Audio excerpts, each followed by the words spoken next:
Hi everyone, thanks for tuning in to my latest video. We're down at the Toronto waterfront, sketching sailboats at a local marina. And I'm going to try taking you through this sketch almost in real time. There's a little bit that I've sped up, but for the most part in real time.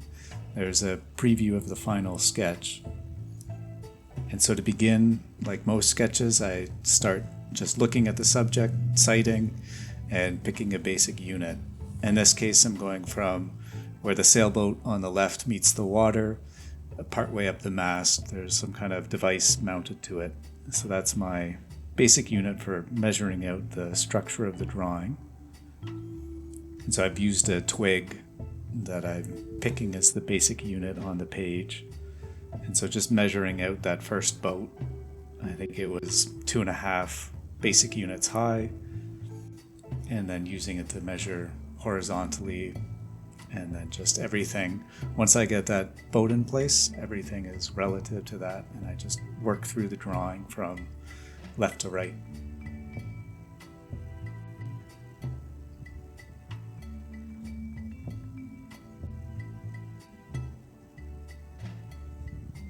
And you see I can reference my basic unit as I go on. This part is sped up.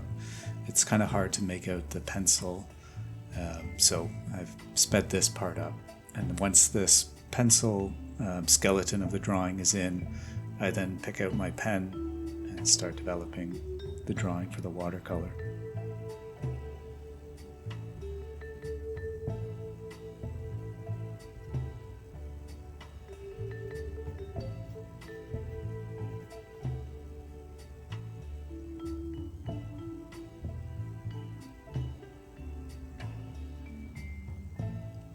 And so this part I like. When the structure's down there, I can sort of really focus on looking at the subject, following all the little details with the pen, and because I have that pencil as a rough guide, I know that I won't get too lost.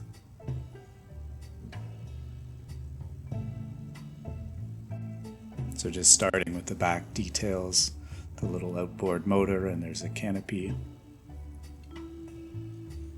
It was a very hot day, and I was actually recovering from being sick all week, so it was a nice time to be outside.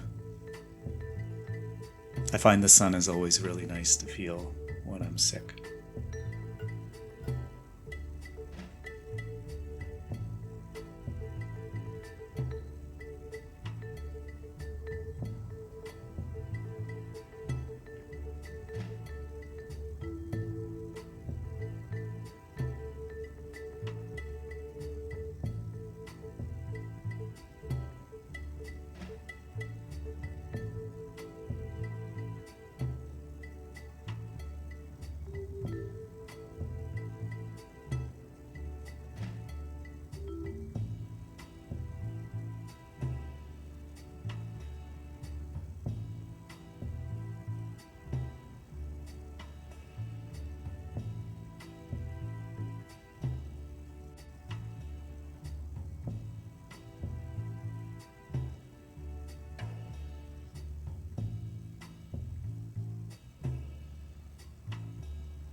And I feel comfortable working through the details all in one boat, all in one part of the drawing, and moving across left to right because I've gone through and measured out everything at the very beginning.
in watching this back, I'm realizing I'm going to need to try different camera positions. I'd mounted on a tree, which is great for sort of capturing an overall shot, but I'm realizing I really had to zoom in to get the details as I was sketching with the pen, and I think it could be a lot crisper.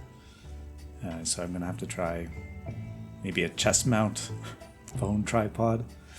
If anybody watching records themselves sketching, please let me know how you do it.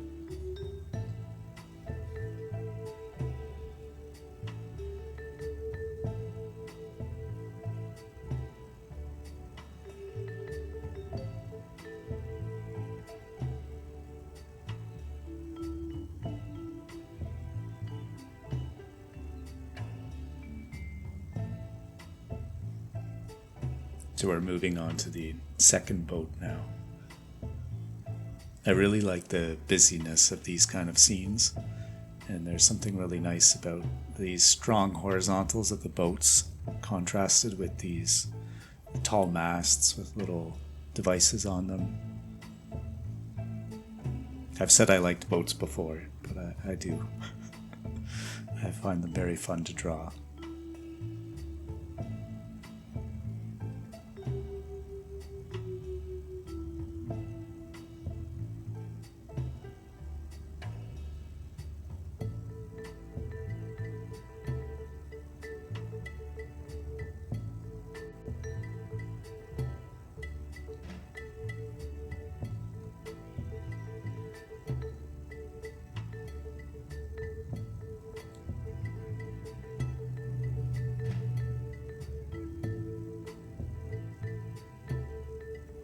And I found this to be a much more manageable scene, at least when I'm learning. It's a fairly, not simple, but the amount of information and the composition is contained, I'll say. Whereas the previous video that I did was this big sprawling panoramic view of a number of spectators outside the Honda Indy, and it used the full spread of this sketchbook. It was packed with information, and I found I couldn't work through it on location. It was an hour and a half in, and I was getting sore from sitting, and so then I worked on it again at home for another hour, and it was just too ambitious. And so I think paring back, having a more contained scene really helps me move through, get a lesson, and develop. So I think I'm going to try this amount of drawing in the future.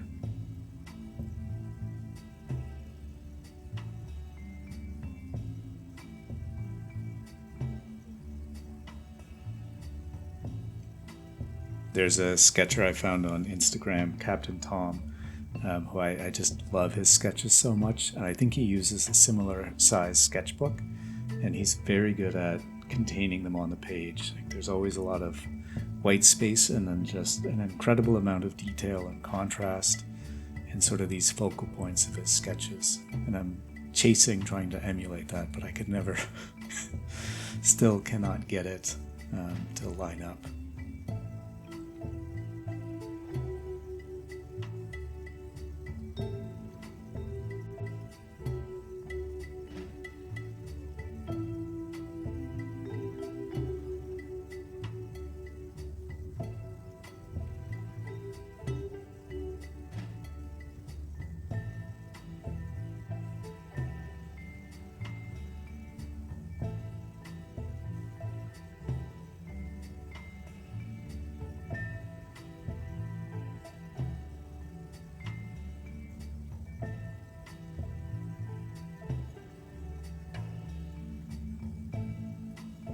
I'm becoming more conscious too when I'm making lines to try to use larger movements. You can see when I was doing the mask there, I was conscious enough to try to move my whole arm, not just my wrist.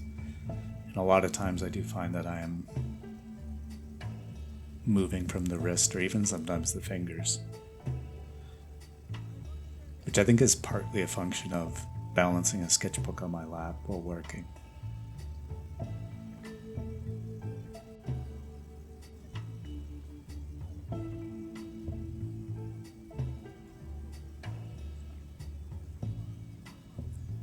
I'd love to be playing a bit louder the ambience of the scene. It was very peaceful that day, but there was a couple sort of right behind where I'd found a nice spot to sketch that was blasting 80s rock music the entire time I was there.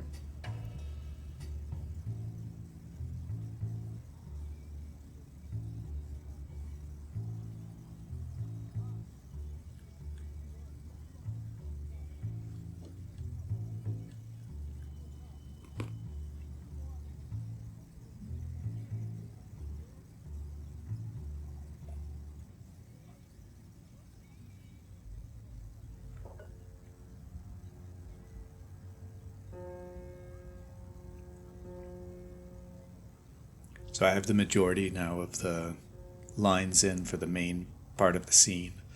And then I did try to sketch in, there was a number of sailboats off in the distance, just to notionally suggest some of those boats as well.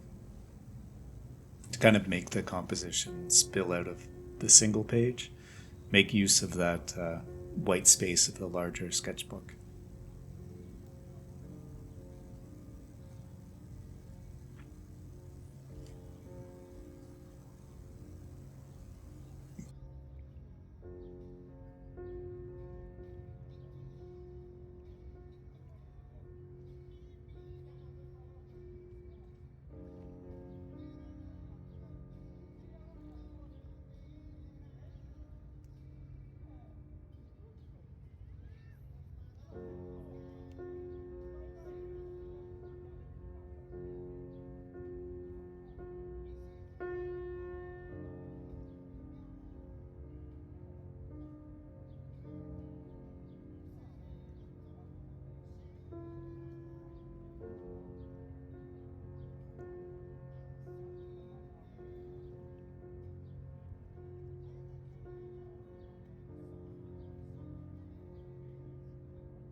Okay, and with the lines done, I'm using just water in my broad brush and trying to wet the page.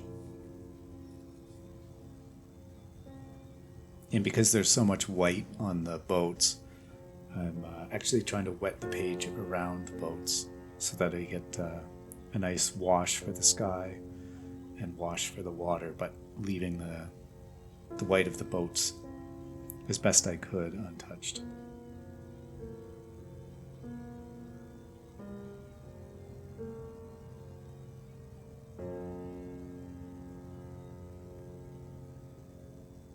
It was difficult to find the horizon, actually. I know the image has a pretty good descriptor of the sky and the water blending together, but there was sort of a breakwater, and it was just constant boats, so I couldn't actually see the sky and the water meeting, which made it a little challenging to figure out where the sky starts and the water begins.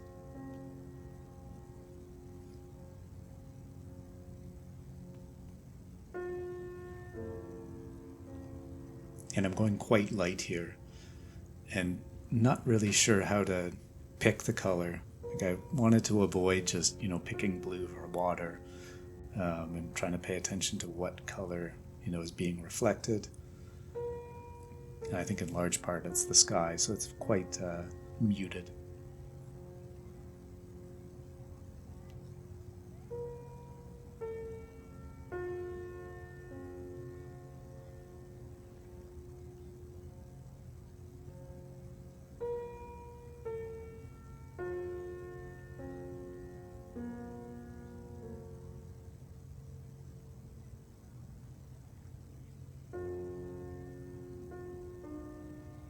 I am really enjoying my watercolor kit though. It was a big upgrade. I used to use Winsor & Newton plastic kit, which was great, but I really like this enameled metal. I really like those for large areas to mix big washes, and then you've got the little palettes to the north, I'll say, of the paints for more detailed colors.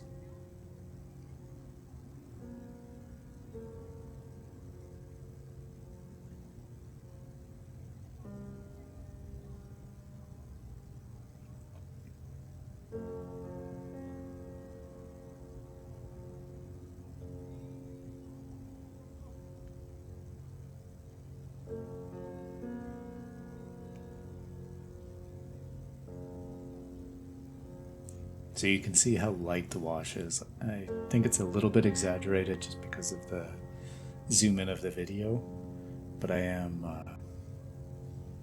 think a combination of being tentative, the sky actually being that sort of hazy, so there wasn't much color to it. That led to such a light wash.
And while the background is still wet, I'm trying to mix in different pigments. So I'm taking some of that gray and adding it to the sky just to get a bit of variation and try to add some saturation to that initial wash.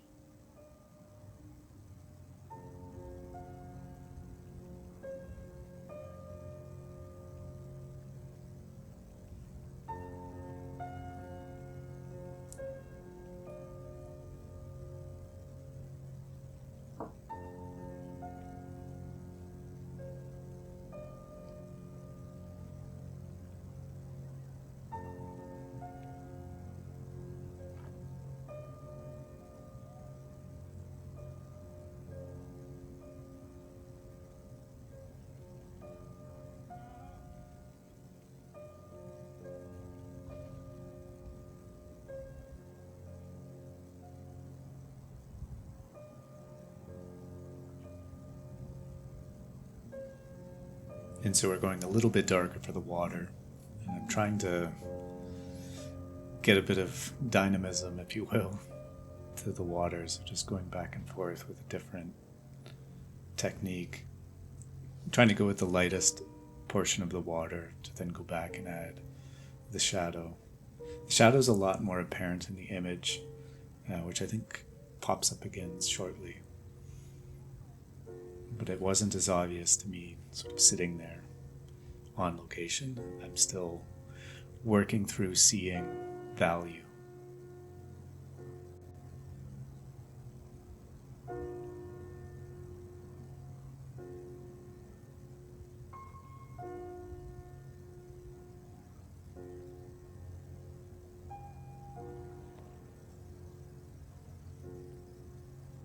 Yeah, and there you go. You can see in that photo the reflections of the boats are very pronounced.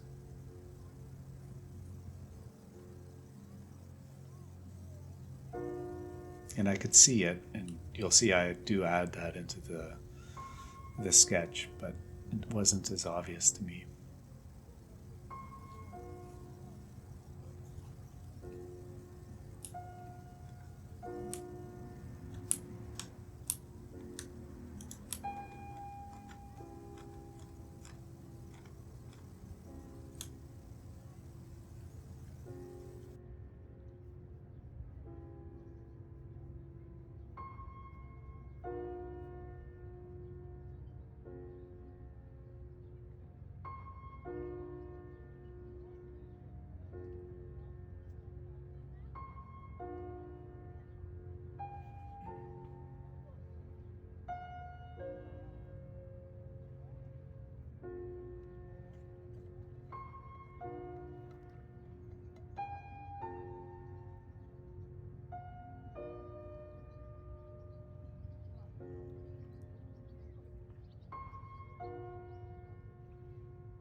So now we're kind of nearing the end of our base coat here, and I'm going back in and adding some more saturation to some of the details of the sailboats, the sail wraps, and the hull of the second boat that I'm adding paint to right now.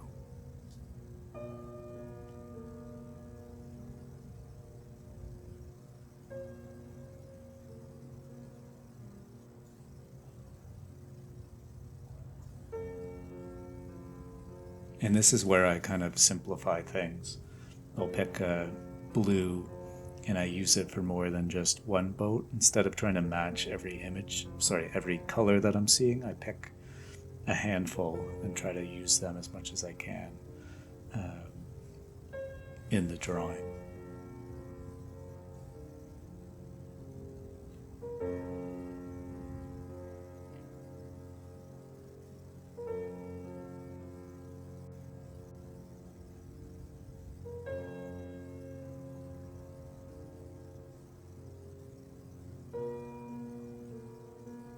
I think it's just more efficient when I have that color mixed. I can use it. I find it harder to change between colors. But I think it also helps the sketches, for lack of a better word, to have a limited palette.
are now going in with our second color, which is this beigey tone that shows up in a lot of the boats.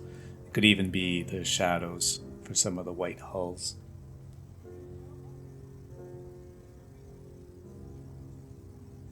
So just building out the next level of detail with the next color.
And it was this time that I wanted to start building up the reflections in the water.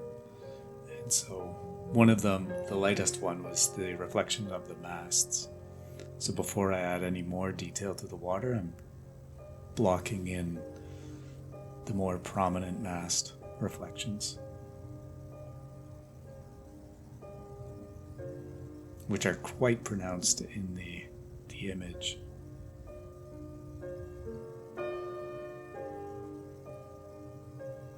But again, when I'm on site, I didn't necessarily see it as obvious as it is in that image.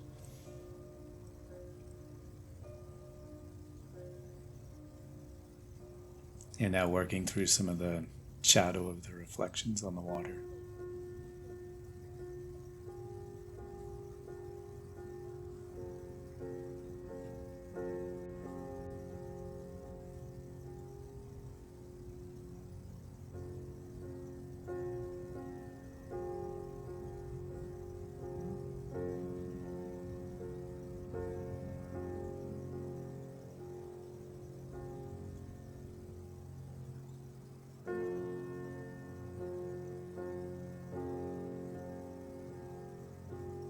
It's interesting watching this and looking at the image because it's so obvious where the shadow and reflections are.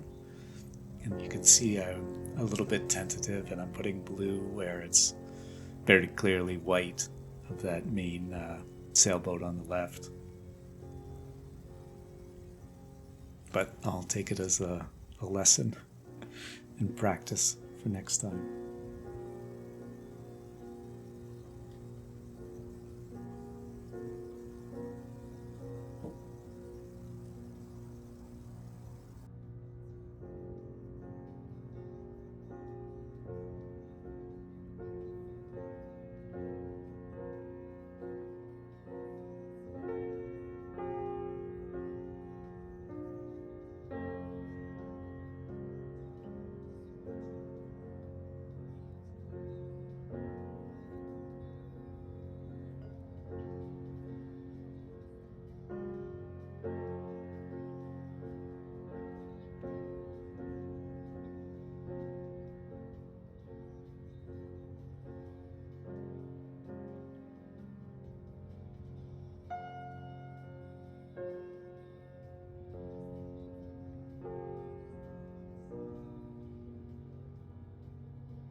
And I'm at the stage of drawing now where I like to go back over with my Micron pen and just pull forward some of the lines that's been lost as washes have been added over top, and just redefine parts of the drawing.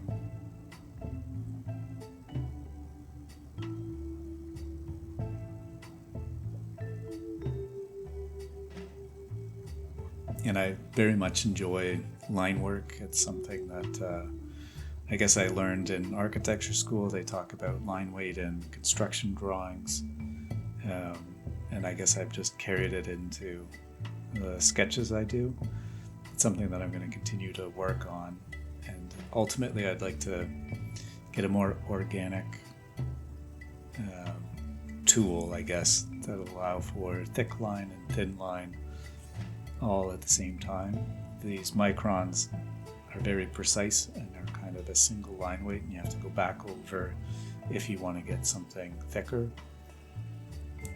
I love them because they're instantly waterproof. I do have fountain pens, but the ink is not waterproof. I know there are inks, so I'm doing a little bit of research. And I think once I find one, I'm going to look forward to exploring fountain pens for this.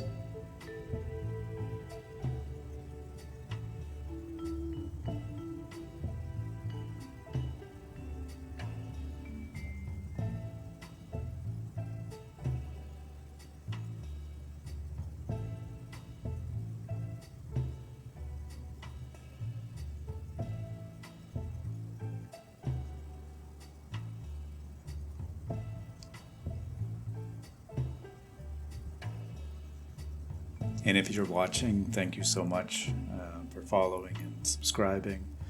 I do this as a hobby, and I just recently, maybe 8 months ago, started posting some of these on YouTube, and it's been a very enjoyable experience. It makes me take my hobby a bit more seriously, and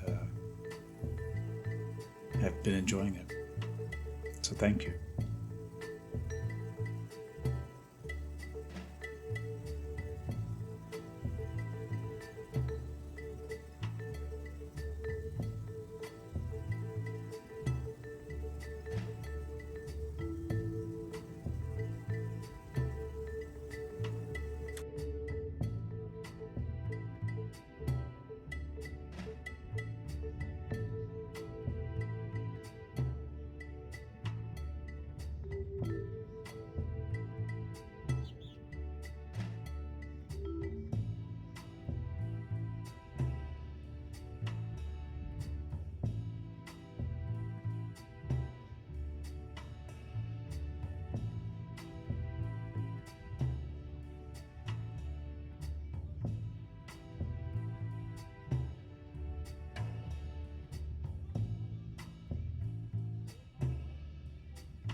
So I'm doing a few final flicks, adding a little bit of character to the drawing.